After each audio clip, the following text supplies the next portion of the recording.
Hey guys, this tutorial is going to be how to set your any Windows 7 laptop, desktop, anything you want to default factory settings.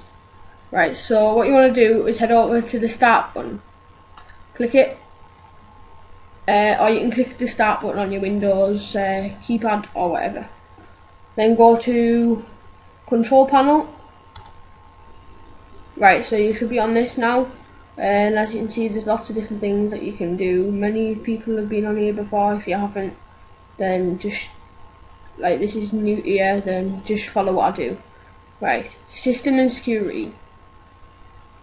So here's all the things that you can do. Doesn't, like, power options, like, that's here because obviously it's kind of security for your computer, because you don't want it on full whack unless you're playing a game like Minecraft right there. Right, so you should be on this now, and like, if you want to just pause the video and catch up and stuff, then you can, but I'm not going very quick, just in case there's beginners.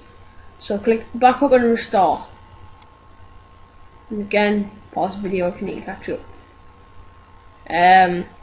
So you should be on here. A lot of people show you to click select another backup to, like, yeah, people tell you to click that.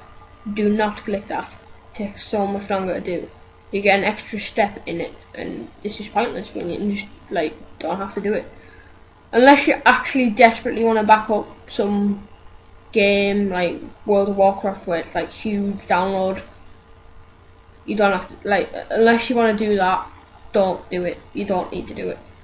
Right, click recover system settings or your computer.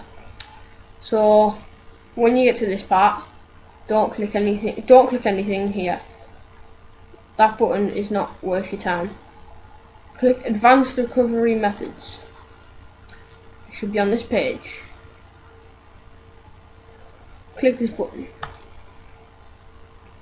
Right, this is the part where I have to stop doing it, because it'll reset my computer and it'll just fail. Do you want to back up your files? Again, if you want to back up your files, do it if you want to, but I'm not doing that. So you click skip. This is like the best way I think you can do it.